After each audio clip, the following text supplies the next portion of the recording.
So our topic is on the new oil company, and we know there's a lot of factors that are affecting the use of fossil fuels, and with emissions, environmental issues, whether it's governments, whether it's people trying to make a change. There's a lot of pressure from outside sources on companies like Exxon, BP to change the way things are going, because they can't keep going the way they are, or else disastrous things will happen. So, our presentation's on the new oil company and how they are, changing things basically. Our article started off with an innovation within the oil industry. A company called Occidental Petroleum is finding innovative ways to reduce and remove CO2 from the atmosphere. And basically they use this thing called carbon capture, where they're actually able to use CO2. They're able to pull 1 million tons of CO2 out of the air each year, whether it's from their own emissions or from other companies, and actually bury it underground or pump it in their own reservoirs to smooth out pumping out oil. And, they believe that eventually Occidental Petroleum, which is normally, an oil and gas company, will eventually transition to a carbon management company, which instead of, producing its own, companies will actually pay Occidental Petroleum to remove their own emissions, which will, help them comply with different standards like the Paris Accord, and help them, having less emissions on, in their books is always a good thing. So let me just test my understanding. So United Airlines will be paying Occidental for a fee in exchange for Occidental taking so many pounds of carbon CO2 out of the air. So that is the system, yeah. But United Airlines is actually the biggest investor in the technology, and for Occidental Petroleum to develop them, because United Airlines, they use so much fuel, a lot of emissions are a result from airline flights. So, it's within their best interest for this technology to be developed. And I'm sure they will be a good customer for Occidental Petroleum. And to develop this, Occidental Petroleum received tax credits from the government for the carbon it's extracted, and tax incentives will also encourage potential customers to use its carbon capture service. Similar to solar power, how tax credits were used to sort of spur investment and buying before the technology was very economical on its own. So as at first, new technology prices are really high, and then you get some tax credits. Okay, I might buy this, and then as the developments in this field cause prices to decrease, then people will more likely to buy it on their own. And this is more than just simply reducing emissions. This is a solution that will reduce pollutants in the atmosphere. But the biggest reason that we're doing this presentation is why are companies creating these solutions in the first place? And so we move on to Nathan. So that leads us to our next topic, which is that big oil has come crashing down recently. I think one interesting thing that I saw was that energy this year is actually the S&P 500's best performing sector, but that's very different from the overall bigger picture of big oil. As you can see from the graph on the right, the SPDR S&P Oil and Gas Exploration and Production Exchange Traded Fund, it's currently trading about 65% below what it used to trade 10 years ago.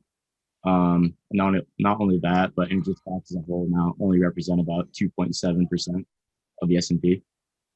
So that's saying that there's not as much value in oil and gas anymore. Is that correct? Yeah, essentially. On top of that, Exxon, one of the biggest big oil companies in the world, was actually ejected last August from the Dow Jones Industrial Average after they've been there since 1928. So they had a lot of history. Recently has been treating them very well. And all this has been going on while at the same time, the green sector has been performing very well. For example, there's NextEra Energy, who is America's largest generator of wind and solar power. They're currently up 7-fold in the past decade. And then everyone knows about Tesla. They've increased 17,000% since their IPO in 2010. So obviously the green sector has been performing very, very well. And in comparison to more traditional energy companies such as like Exxon have been declining a lot. Right, and those of you in 315 know that they wrote off that massive amount of $20 billion. Yeah, we're gonna mention that. Okay. And so, on top of, purely financial reasons, there's also pressure from governments and shareholders, as you guys probably know. As Boyd discussed in the megatrends module, climate change is probably the biggest megatrend that threatens the planet and life as we know it.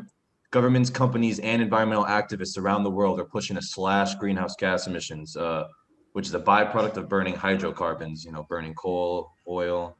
And the Biden administration restored the U.S. to the Paris Agreement after Trump sort of moved us from it, to limit global warming, and has vowed to cut U.S. emissions to net zero by 2050, which is a big feat, which is definitely going to affect how these companies are going to operate. And this month, the International Energy Agency said a halt to new oil and gas projects is necessary for the world to achieve the agreement's oil of net zero emissions by that year. So, if these oil and gas companies can't necessarily expand in that field, what can they do? Which is what we're going to talk about. And S&P Global put the debt of many oil and gas producers on credit watch earlier in 2021 due to concerns from competition from renewable energy.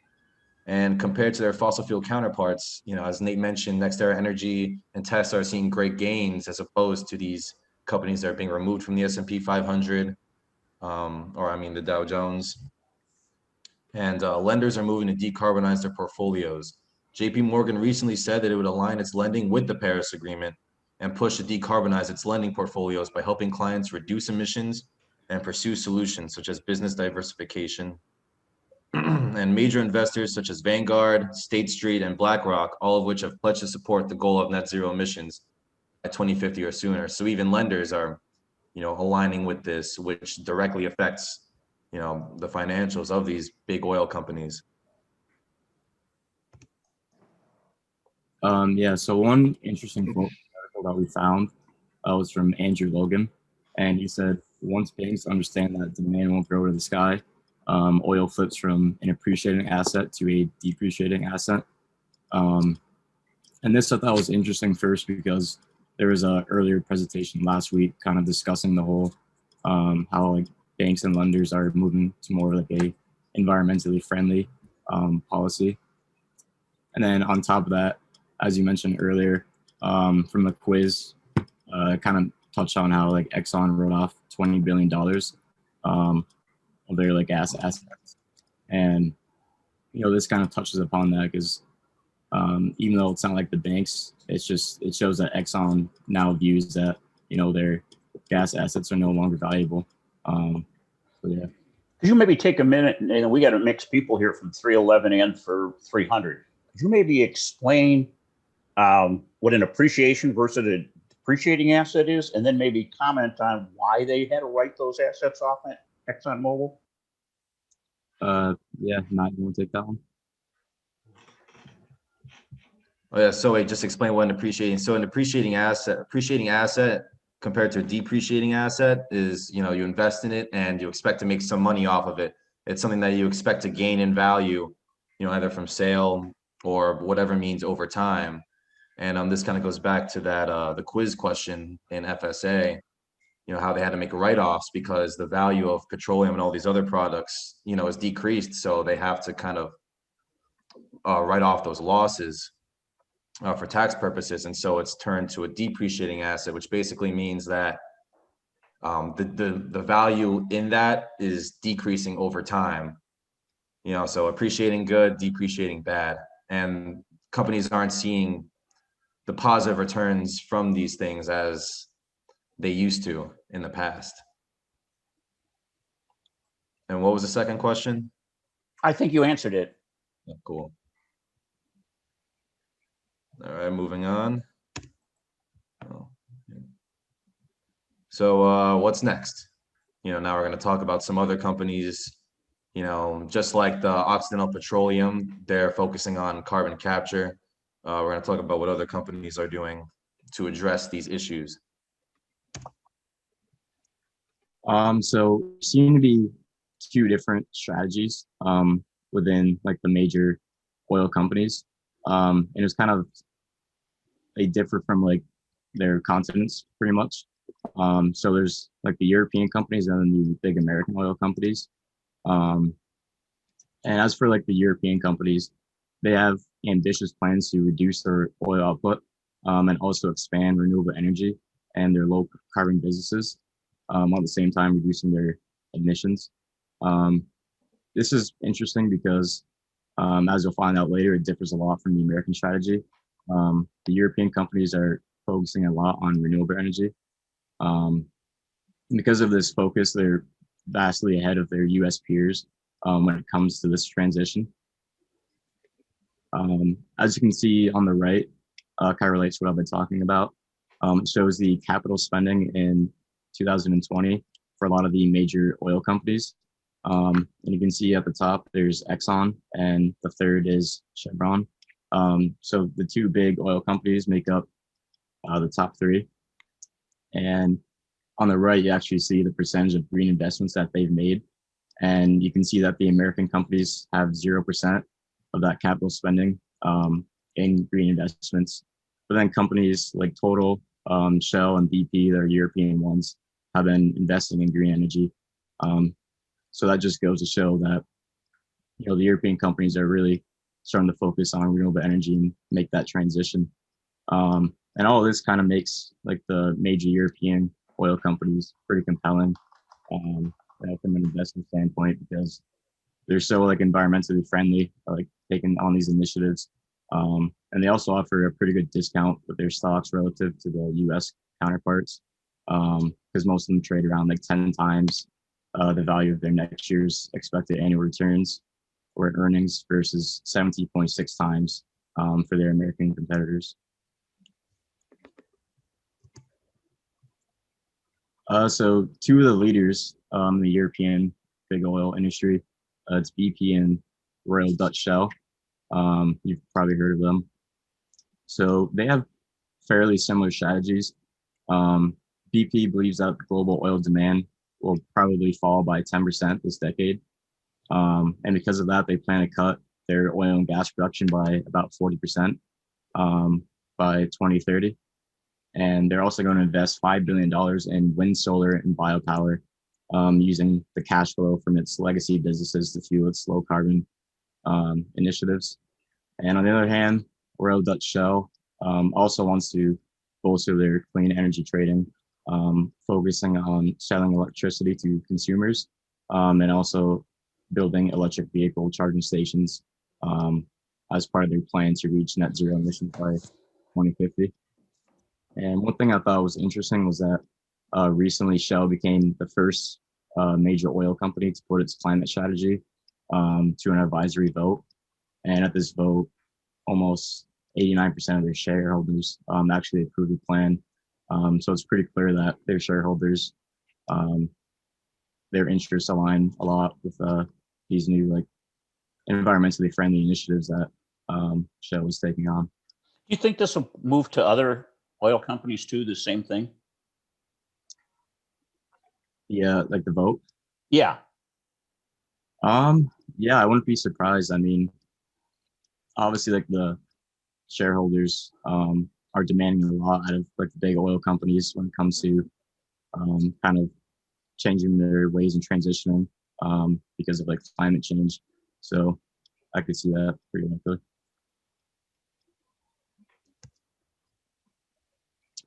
Next, I'm going to talk about Total, which is another like one of the biggest European oil companies. So their case was, I thought was really cool. So they're, well, I guess from what I learned from the article, they're positioning themselves to become a very strong player during this energy transition. From all like the strategies and initiatives they put, they've been very disciplined and to the point with them. So they've, since 2016, they've been buying battery assets, and they've also purchased solar power and battery storage assets in the United States. And they've also partnered with a European automaker group, PSA, to make automotive batteries. Currently, their business is about 55% petroleum and 45% natural gas. But by the next decade, they aim to have a sales mix of about 30% petroleum, 15% electricity from green sources, 5% biofuels, and then 50% natural gas. As part of this whole transition, they're also changing their name to Total Energies. As you can see in the graphic, they list kind of all the different areas they plan on expanding into. And since this whole initiative has started, their shares have risen 31% in the past year. And one JP Morgan analyst believes that the total shares could rise to 51 euros, which is about like 62 US dollars from a recent 39.69 euros. This is mainly because of how the company is so effectively using its cash flow to produce like lower carbon gas and obviously invest in renewable energy and power. And so now I'm going to talk about the American strategy. So it's definitely, as you can see, European companies are definitely focusing on completely transitioning their operations, into solar and wind, into more renewable energy. The American strategy is a little bit different, which is interesting because, I'll just show Exxon. They plan to build a major project for carbon capture like Occidental Petroleum along the Houston Ship Channel that could be fully operational by 2040 and revealed a $100 billion plan to enter a carbon capture business. And Chevron, they're also making venture investments in carbon capture, hydrogen, and nuclear fusion, which means that they're going into probably 50-50 arrangements with other companies. They're partnering up with other companies to go into different fields. It may not be wind and solar, but they're both doing carbon capture, hydrogen fuel, and nuclear fusion, which are alternate sources of energy. But they aren't really planning to completely transition, and I'll talk about this in the next slide. Despite these advancements, neither of these companies plan to get involved in a major solar or wind energy production, and neither is committed to a net zero target, which is interesting because the US re-entered the Paris Climate Agreement and pledged to be net zero by 2050. So I'm not sure how they're going to account for that. Maybe the carbon capture will make up for some of it. And both companies posted steep losses in 2020. Exxon's was $5.95 a share, while Chevron's was $2.96. And Exxon is also heavily indebted, having borrowed as oil plunged last year. And long-term debt topped $47 billion at year-end, up from $26.3 billion a year earlier. Exxon plans to cut capital spending by 11% to 25% this year amid uncertain price environment. And Chevron's debt has also climbed. It just kind of goes to show that these companies, these American companies especially, are struggling within these recent times. And I'm not sure if it's mentioned, but actually a lot of the European companies like BP and Shell, their stock prices have risen after announcing their transition plans. So it may be within these companies' best interest to pursue similar paths rather than purely doing carbon capture. And Chevron and Exxon both could face long-term pressure from Saudi and Russian oil companies who can produce crude more cheaply. And the companies are also facing increasing duress from shareholders and activists to decarbonize, which also plays into their perceived value as a company. And more people are letting their environmental opinions affect their buying decisions. So it can mean some trouble for Exxon, Chevron, Conoco, etc., American companies as compared to European. Can I ask you a question, please? Oh, go for it. Yeah. So you said like they're reducing their capital expenditures, right? Like 11% to like 25%. And how are they getting those capitals to make the transition?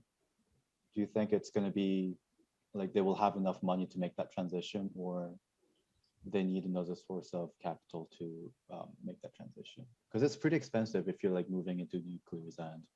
Oh yeah, definitely. So the thing is, neither of these the American companies, which is different from the European companies, and these companies aren't planning to make that transition. It's like BP, Shell, the European companies that are planning to move into solar or wind. The American strategy they're not necessarily transitioning to the extent as the European companies. So I think they're just cutting capital expenditures purely for, for shareholders and lenders. But Why would you explore for something that doesn't have any value? Old way of thinking. It's kind of like how it's it's just, it's been making money for them so far, and they could be kind of caught in the mindset that because last year, because of the pandemic and the economic downturn, oil was cheap, or prices reduced. And so, as the economy recovered, that demand was still there for these products, but the prices rose. So they may be clouded by that as of right now. But I think they are, the fact that they are expanding to, at least the fact that they're going into carbon capture and hydrogen and nuclear fusion, that's their way to address it, basically. But they're just going about a different strategy than the European companies, which they may need to do something more radical. But now, if their debt keeps growing, aren't they going to have to be increasing their cash flow to be able to service that? And if profit is down, how will they do it?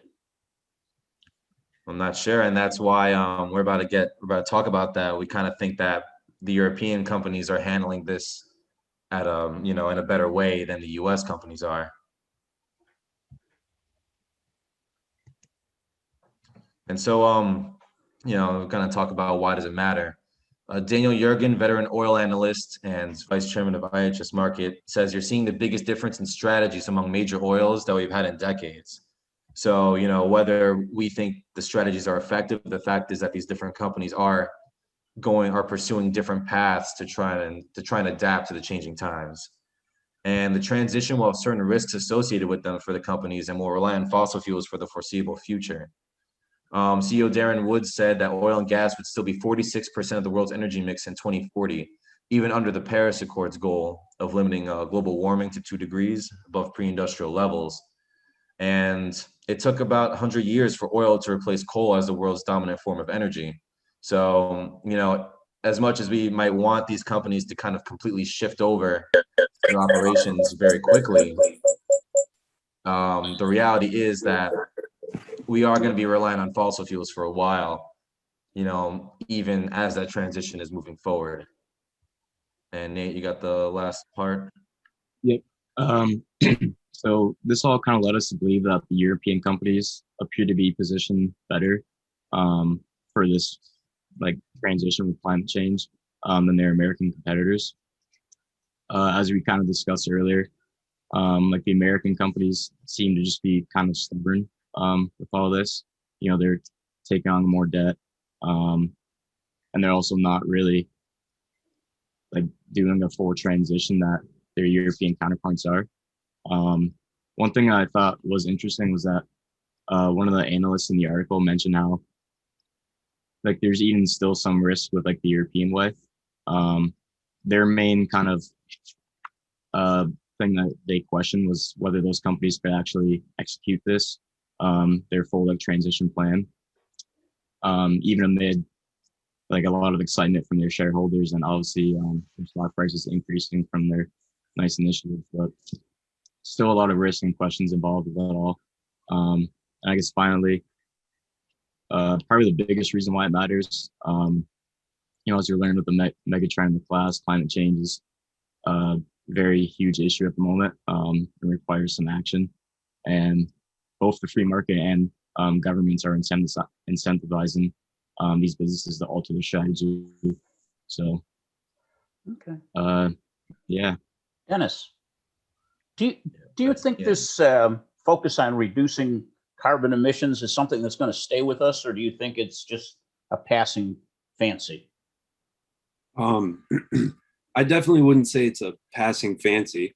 I mean, there's the entire problem that we're going to run out of fossil fuels at some point, and we have to preserve our Earth. So I think that definitely in the future, they're going to have to shift completely to something renewable, or at least doesn't produce any carbon emissions. Okay. Matthew, do you think that it's really going to continue to use that much oil and gas, or do you think that this is going to accelerate even more and we'll be way down on fossil fuel by say 2030?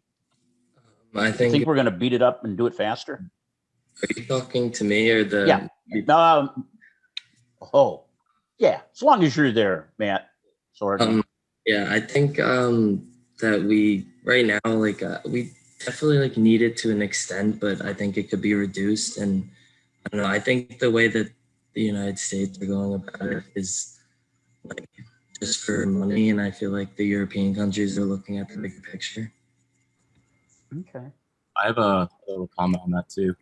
I think you could see like as like time goes on a little bit, like the shareholders for like Exxon and Chevron make a huge push for their for like those companies to kind of make that transition at a more rapid pace as they see like their European competitors making all this progress. Okay. I have a question. How strong is this Paris Treaty? Is it is it like a treaty that you can just quit anytime you want?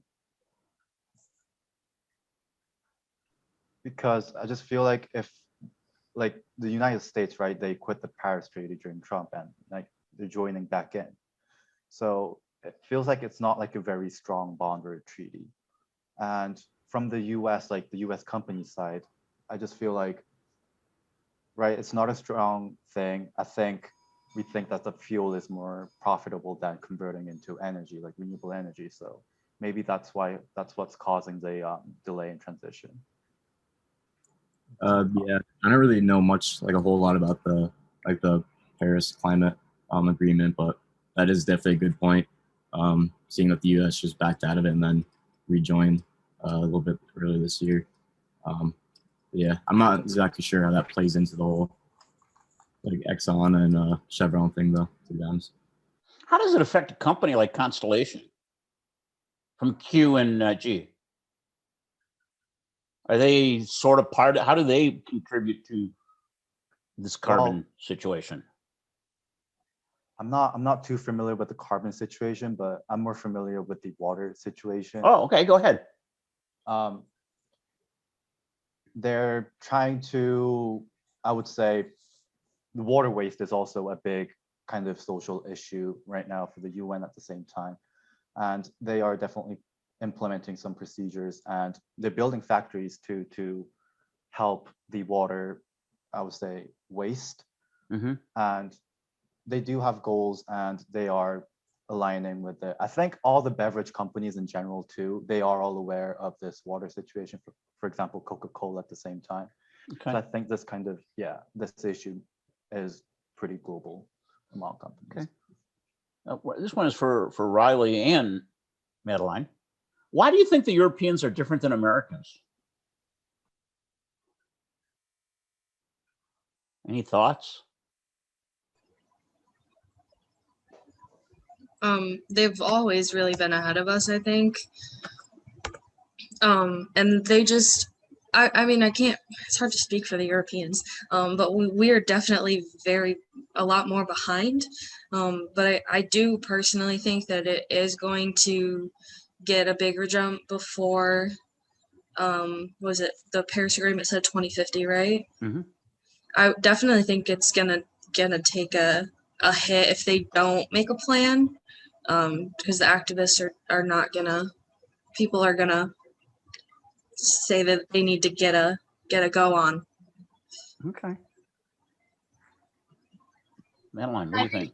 I think Americans are a lot less concerned with the environment, but as countries around us are making a lot of changes and like completely transitioning their companies, I think they will too.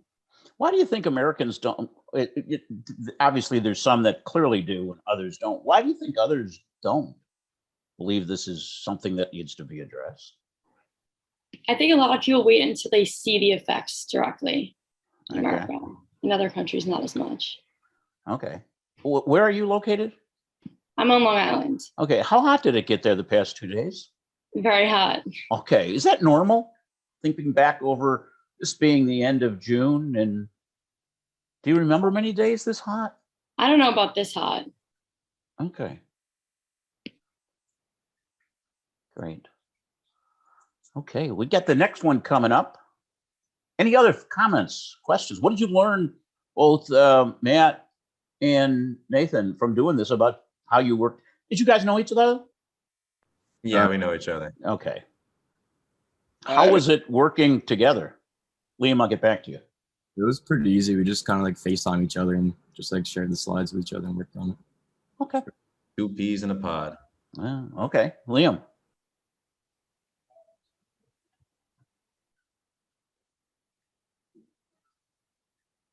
Just with the American oil companies, I feel like since historically, like in the past like century or so, since so many of these companies like have done very well, and like earlier in like the 20th century, like some of these they were like some of the biggest companies, and like people who had like oil rigs were like just kind of they would make like millions overnight, stuff like that. It's just kind of like the old fashioned like old money, and people, especially people who are benefiting from oil, like because of that, they just kind of have a hard time adjusting. Okay. Any other thoughts as we're moving along here? Shane, any thoughts? Are you driving or are you listening? I'm listening and driving at the same time. Okay, be careful. Do you have an EV or do you have a hybrid or are you using gas? No, I'm using gas right now. I want a hybrid. I want an electric car because it's so much more efficient. You can spend $20 a month on your electric bill over like $40 just filling up one tank. Sure. Do you think that'll that'll drive some of this movement away from fossil fuel? Is simply it's cheaper to use electric? I mean, I would think so, because why would you spend so much money at a gas station when you could literally just charge $20 to the electric bill you already pay anyway? Sure. The only difference is you just log in the path that it says for you on like Tesla that just shows you where the charging. Okay. Good. Any other comments before we move on to the next presentation?